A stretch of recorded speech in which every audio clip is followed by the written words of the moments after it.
Télésignal.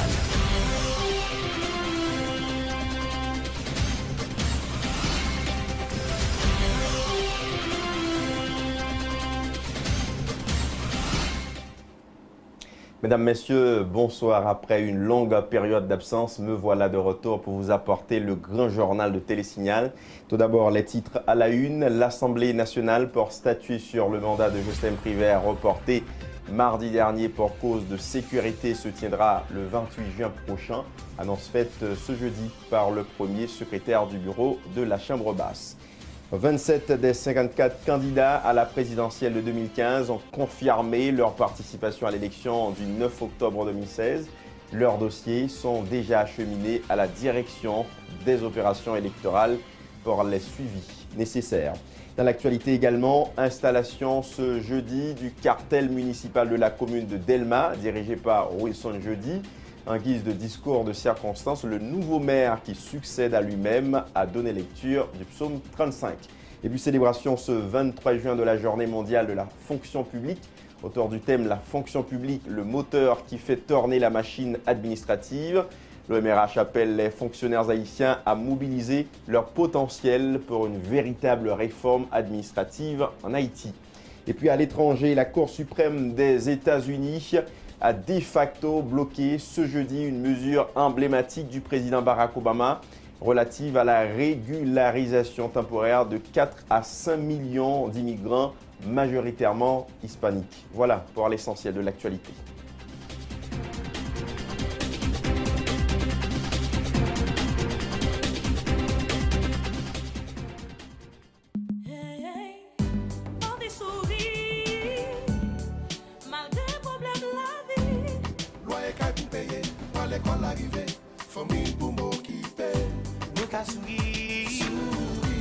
Parce que nous gagnons Leslie Center. Avec nous gagnons l'espoir, j'ai un petit cap, je t'y a. Demain à lever Goloa. Leslie Center, c'est bête pour l'être là. Oh yeah. C'est que t'es passé comme tout, Leslie Center, c'est bête pour l'être là. L'on pense pour l'être. Pensez Leslie Center. Pas de gâteau. Oui,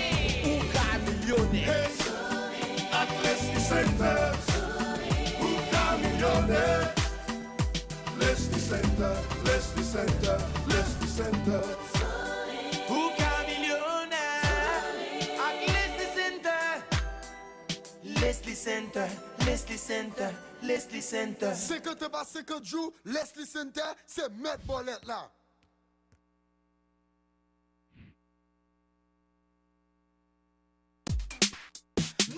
Depuis que je servi avec smartphone Natcom, le travail est devenu plus facile. Je suis capable de faire photo avant ma chantier et puis voyer au ingénieur. Le ça, l'ingénieur a une instruction et moi-même, je fais bosser corriger dans l'immédiat ce qui est supposé corriger. Téléphone smartphone comme ça, c'est un avantage pour tout le monde qui est famille ou qui vit à l'étranger. Imaginez-vous. Je peux parler avec la famille qui l'autre bord de l'eau sans pas payer un goût. Pour moi, ce qui est plus intéressant avec le smartphone comme ça, c'est qu'il y a deux signes. Ça veut dire, je vais numéro business moi, ensemble avec mon personnel moi, sur un seul téléphone. Ça fait beauté plus un téléphone fini.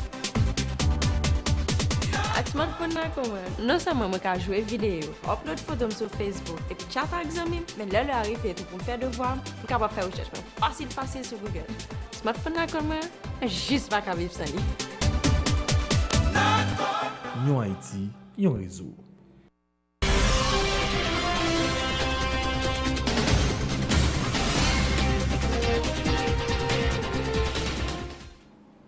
Merci de choisir Télésignal pour vous informer. Nous vous offrons ce qu'il y a de meilleur.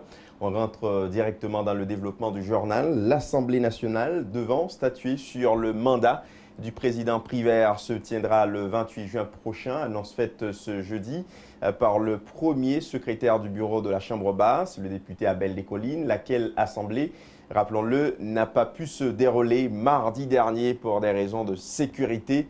À cet effet, le député Descollines invite le haut commandement de la PNH à prendre les mesures que de droit question de garantir un climat sécuritaire propice au déroulement de cette séance à Belle des Collines, au micro de Roissé Antoine et Yvan Seyid. Bureau Assemblée nationale là prend disposition pour organiser séance là journée mardi 28 juin cap vini là. Le bureau de l'Assemblée nationale comprend exaspération de la population qui en attend de décision de la représentation nationale. Mais il faut reconnaître que dans le domaine politique, lorsque positions sont divergentes, et c'est ça la démocratie, parfois il faut donner du temps au temps. Donc le bureau de l'Assemblée nationale il prend disposition, nous souhaitons vivement que les blocs politiques, que les honorables parlementaires y a décidé finalement à l'issue de cette séance en Assemblée nationale. Alors, sous question sécurité, effectivement, nous, au niveau du bureau de l'Assemblée nationale, t'es dénoncé et dénonce avec la dernière rigueur les actes qui étaient posés, notamment de roches qui étaient voyées en direction de l'enceinte du Parlement, de âmes qui ont circulé à travers de individus que service de sécurité Parlement pas privé identifié. Donc, en ce sens, nous demandons à ce que la police nationale, le recommandement de la police nationale, les prend toutes les dispositions en vue d'assurer la sécurité du bâtiment du Parlement haïtien, mais aussi pour permettre honorables sénateurs, honorables députés, le personnel administratif du Parlement, est capable, pendant journée mardi 28 juin, qui c'est date, nouvelle date pour cette séance en Assemblée nationale, est capable de vaquer en toute quiétude.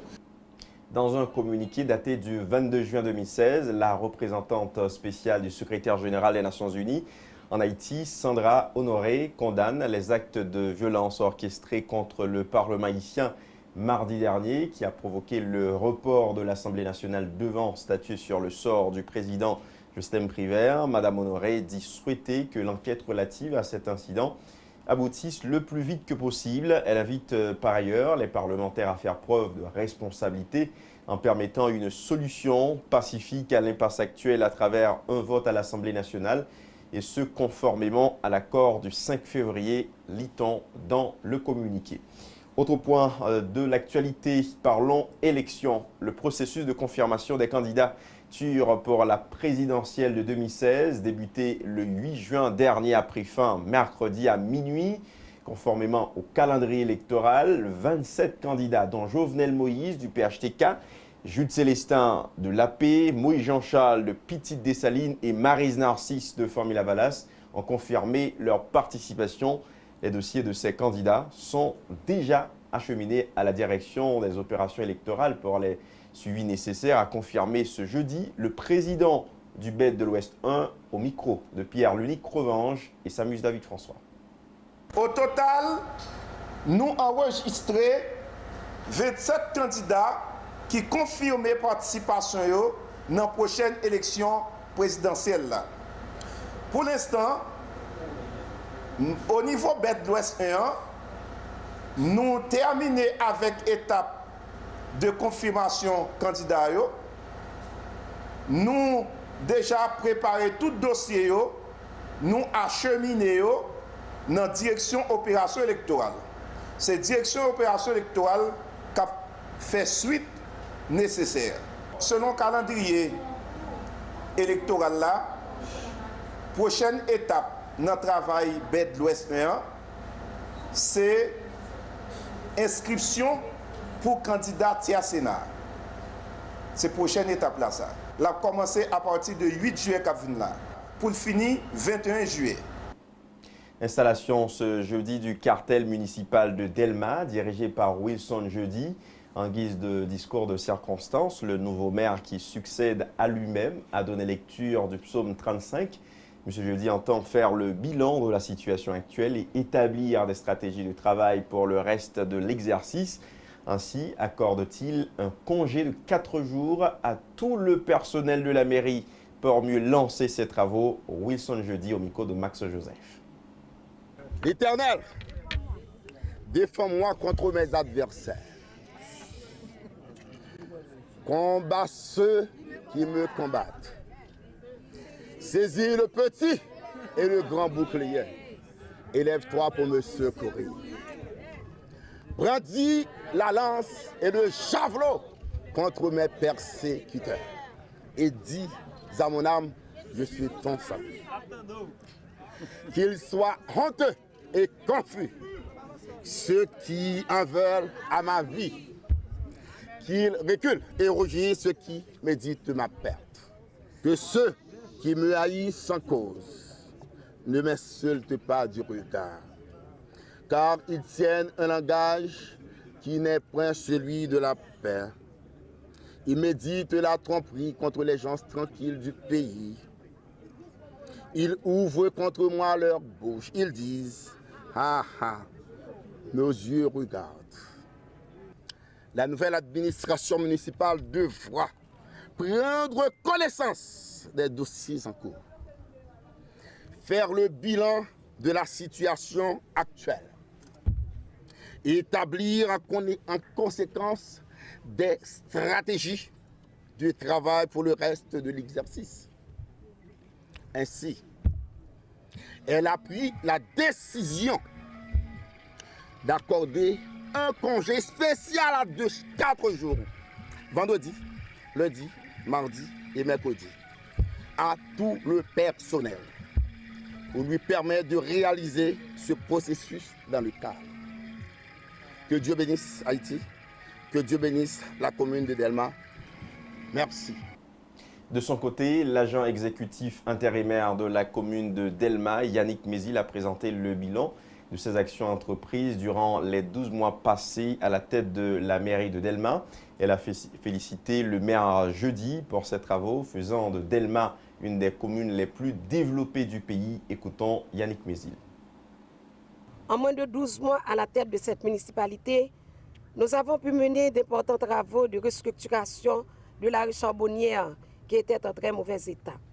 Nous avons entamé la réhabilitation de la rue Gouron, réparé des places à Delma 3 et 33, entretenu les routes de Delma 33, 29 et Gérald Bataille, construit le pont de la rue d'Allo, le pont de Cité Okaï, entretenu la route Jacques Ier et la route de l'aéroport, construit le marché du Mornay, exécuté des travaux de curage au niveau de toute la commune, notamment à la rue Bonami, entre autres.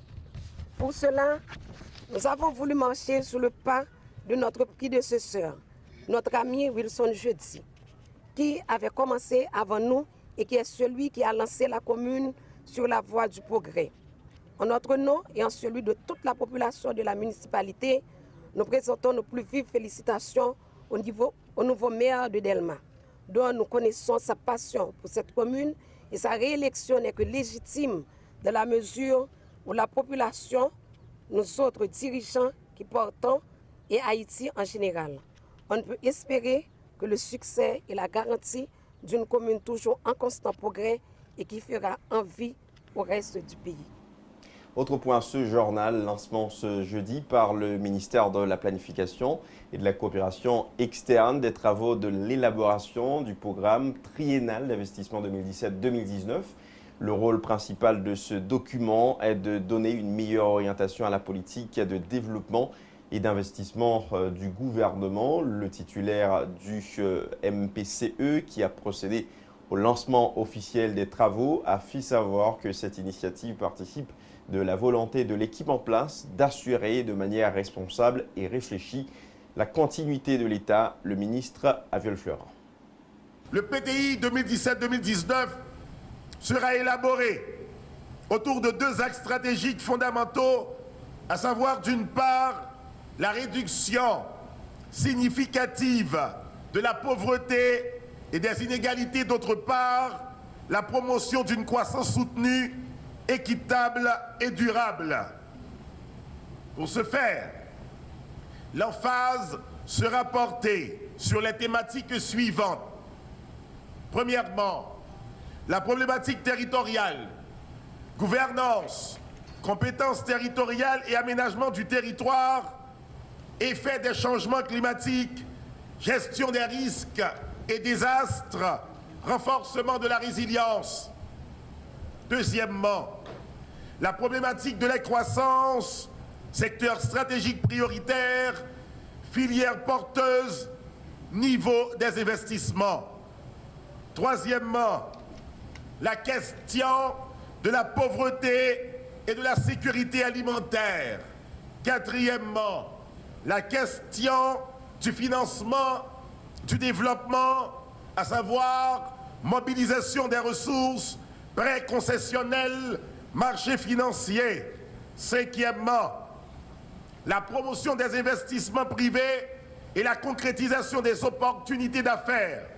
Sixièmement, les enjeux et défis de développement, c'est-à-dire Haïti, pays émergent à l'horizon de 2030. On observe une nouvelle pause à ce journal, mesdames, messieurs. On vous retrouve dans un instant.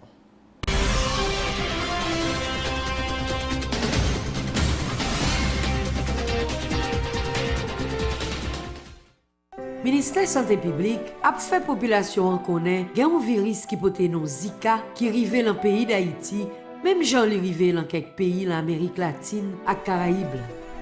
C'est maïngouin qui baille virus Zika. C'est peut-être ça. Ministère a demandé tout le monde pour yo détruire toute madlo côté maïngouin kakale et puis prend précaution pour maïngouin pas piquer. Virus ça baille la fièvre, tête fait mal, j'ai fait mal, douleur ak bouton sous peau. Et puis, ou moun ta wè, yon ou plusieurs lansignes sa yo, allez presse dans centre santé qui pi préolan pour ka joindre bon jan soin. Si tout femme enceinte yo, parce que maladie ça, ka gen gros conséquences sur la vie de bébé qui l'en vente.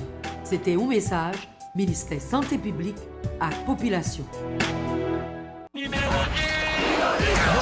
Criolito a réalisé rêve en pile famille. Oui, Criolito baille plusieurs centaines de familles, plusieurs milliers de gouttes de cash. Li baille comme prime 5 000, 10 000, 20 000, 50 000, 100 000, en puis 200 000 gouttes. En plus de ça, des maîtresses qui réalisé rêve yo. Kounye a, yo gagné propre kay kina yo. Ou tendez ça bien, Criolito baille des belles coquines chen kay. Continuez faire manger à Criolito qui toujours porte bonne nouvelle pour vous. Mandel dans toute bac machin. Des pour seulement 5 gouttes. Criolito c'est numéro 1.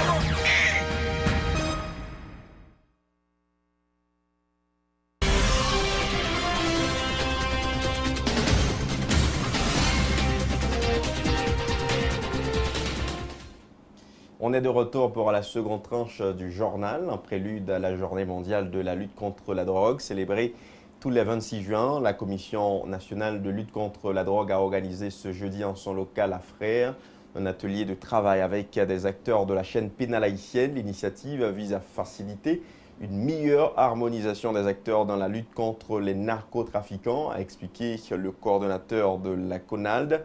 On l'écoute au micro de Pierre-Lunique Crevange, s'amuse David François. Rencontre ça, ce n'est pas une rencontre que nous prenons au hasard, parce que en plus juristes, en plus avocats, en plus magistrats ont sollicité rencontre ça, parce que le texte législatif qui régit et Codal en plus et pas connaît, il y a un retour qui t'a remis que nous toujours de temps en temps attirer l'attention sur eux. Donc nous avons dit qu'avec le secteur de la réduction de l'offre, pour que ça nous pas doué, mettez tout acteur de la chaîne pénale dans la chita et puis pour nous réaliser un atelier de travail pour eux. C'est ainsi que là, on va nous avons des avocats et des magistrats, des juges d'instruction, des commissaires du gouvernement. Nous avons également tous des policiers, parce que nous avons des représentants du DLTS, du BAC qui là. Et là, notre travail pour nous capables d'harmoniser le travail que nous avons fait ensemble. Parce que si pas la police, pas la justice, la lutte que nous avons menée contre le narcotrafiquant, c'est peine perdue. Donc, en pile fois que l'on nous saisit, bien ou bien confisqué, c'est la justice qui permet que nous arrivions à atteindre l'objectif. Donc, si nous avons une faille dans le traitement de dossier, en pile dossier comme ça qui viennent devant la justice, pour un petit problème, et c'est ensemble de bagaille ça qui fait que je dis à nous dire on nous chite ensemble pour nous ouvrir loi, pour nous ouvrir texte de loi et comme ça pour nous capable de sortir avec un bagage commun qui permet que nous leur décision de justice sortir ni pour nous ni pour le monde qui est sauvé l'institution. Comme annoncé en titre, ce 23 juin marque la journée mondiale de la fonction publique, célébrée autour du thème « La fonction publique, le moteur qui fait tourner la machine administrative ». L'occasion pour le gouvernement, via l'OMRH, d'organiser une cérémonie à Pétionville pour les cadres de la fonction publique, où certains d'entre eux ont été honorés. Les propos de circonstance du coordonnateur général adjoint de l'OMRH, Verdier Antoine, au micro de Michel Alexis et Yvan Seyid. La première République noire est aujourd'hui sous le feu des projecteurs. Elle doit retrouver sa fierté en améliorant son score dans les outils internationaux, devenus de véritables instruments d'évaluation des politiques des États que constitue le rapport Doing Business de la Banque mondiale et le rapport sur l'indice de développement humain du programme des Nations Unies pour le développement. En tant que fonctionnaire, ce constat doit vous interpeller et vous rappeler que nous sommes à un tournant critique de peuple. Plus que jamais, notre pays doit se faire une place dans le concert des nations. Nous sommes appelés à mobiliser tout notre potentiel avec les efforts investis par les autorités dans la réforme administrative pour que se réalise une croissance durable capable d'extirper la population des affres de la misère, du chômage, de la pauvreté, de l'ignorance et de la faim. Pour nous et pour nous tous, le moment de vérité est donc arrivé. Le moment est venu de reconstituer. Le moment est venu de refonder l'État, de refonder le service public, de refonder la fonction publique. Présent en la circonstance, le représentant de Sandra Honoré, Mourad Rouaba, s'est dit heureux que le gouvernement haïtien a pris la décision de célébrer cette journée, tout en invitant les jeunes à opter pour la fonction publique. M. Rouaba a dit quoi? Nécessaire de mettre en place une politique en vue de la modernisation du secteur. Mourad Rouaba au micro de Michel Alexis et Yvan Seyid. Ce thème met en exergue le rôle fondamental que jouent les fonctionnaires d'Haïti, hommes et femmes à tous les niveaux de l'administration publique, pour assurer la matérialité, la permanence et la continuité de l'État à travers l'efficacité, le sens de la responsabilité, l'efficience et l'intelligibilité de leur travail de tous les jours.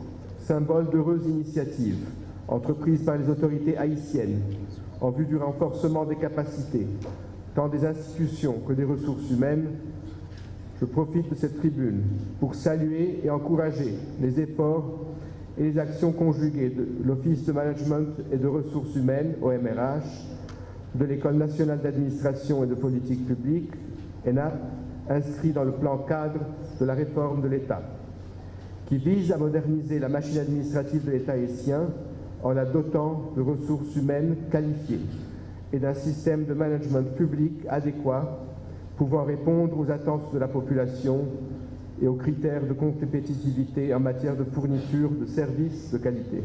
C'est aussi l'occasion pour moi d'attirer l'attention des pouvoirs publics sur la nécessité de mettre en place des garanties statutaires pour obtenir le personnel municipal ayant bénéficié de formation et d'un encadrement technique de la part du ministère de l'Intérieur et de ses partenaires.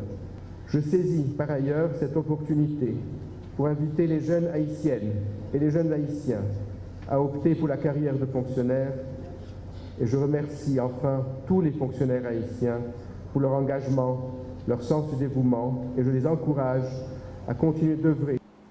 Autre dossier à ce journal, le tirage au sort relatif au classement des 8 équipes participant à la 5e édition de Boule-en-Folle a eu lieu hier mercredi. Ce championnat de football, qui est une initiative de la Unibank, se tiendra du 3 juillet au 7 août 2016. Les 8 équipes qui prendront part à cette compétition sont la Unibank, PAP Sécurité, Brana, Digicel, Compaïti, Téléhaïti, BRH et Valerio Canez.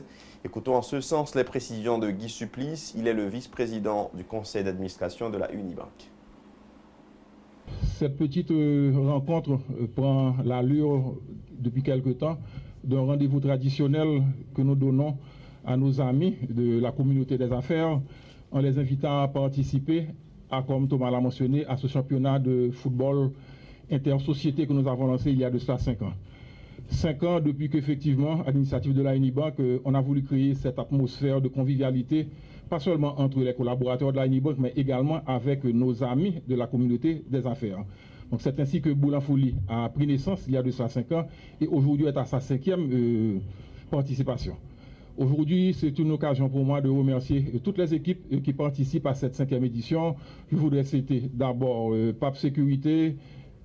Ensuite, il y a également 2 nouveaux venus, c'est Brana et Digicel à qui nous disons bienvenue, à qui nous souhaitons une bienvenue toute particulière, bienvenue à ce tournoi et on espère que vous allez continuer à faire route avec nous dans les années à venir. Donc merci à Compaïti qui effectivement avait remporté l'une des éditions, la première édition d'ailleurs de Boule-en-Folie, qui nous avait laissé pour des raisons indépendantes de leur volonté et de la nôtre et que nous accueillons encore avec beaucoup et vraiment beaucoup de plaisir. Donc, welcome back Haïti. Toutes les autres sociétés, Télé Haïti, la Banque Centrale, Valerio Canez, qui effectivement depuis 5 ans nous accompagnent et nous permettent de pérenniser cet événement. Et comme vous le savez, Boule-en-Folie, c'est un tournoi de football. Donc, dès qu'il y a tournoi, il y a compétition. Mais ce n'est pas une compétition que nous voulons qui soit quand même, qui dépasse les limites du fair play.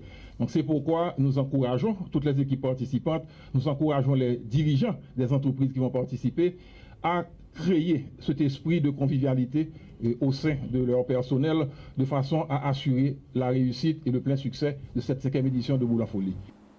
Un petit coup d'œil dans l'actualité internationale à présent. La Cour suprême des États-Unis a de facto bloqué ce jeudi 23 juin une mesure emblématique du président américain Barack Obama qui vise une série de mesures réglementaires relatives à la régularisation temporaire de 4 à 5 millions d'immigrants majoritairement hispaniques. 4 juges ont voté pour et les 4 autres contre pour le président Barack Obama qui reste seulement 7 mois au pouvoir. C'est un coup dur pour ces migrants qui risquent l'expulsion.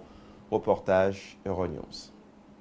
C'est un camouflet pour Barack Obama. La Cour suprême vient de bloquer sa politique sur l'immigration. Il avait annoncé des régularisations temporaires pour 4 à 5 millions de migrants, surtout hispaniques, avec la délivrance de permis de travail.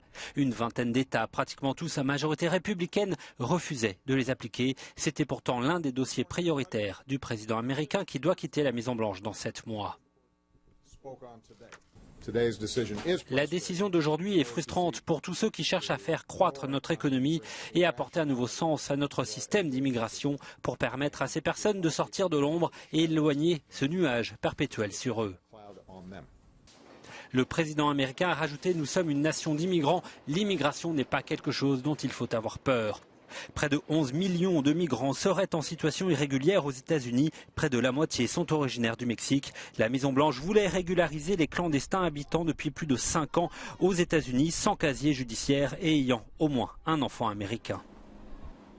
Direction la Colombie. Pour la première fois, le gouvernement colombien et la guérilla des forces armées révolutionnaires de la Colombie ont signé un accord bilatéral et définitif sur un cessez-le-feu ce jeudi 23 juin à Cuba en présence de plusieurs chefs d'État d'Amérique latine et du secrétaire général des Nations Unies, Ban Ki-moon. Cet accord a mis fin à un conflit opposant la guérilla et au gouvernement de Bogota, existant depuis plus de 50 ans et en fait plus de 260 000 morts. Reportage Euronews.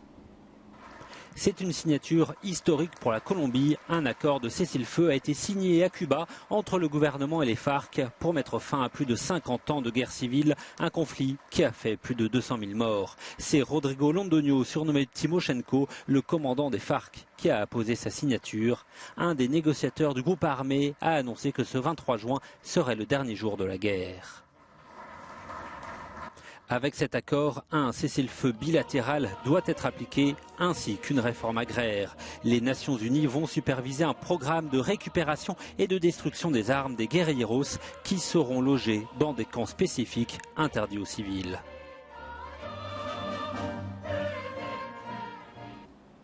À présent, on fait place à la rubrique météo du Grand Journal avec Slaine Séjour. Suivez.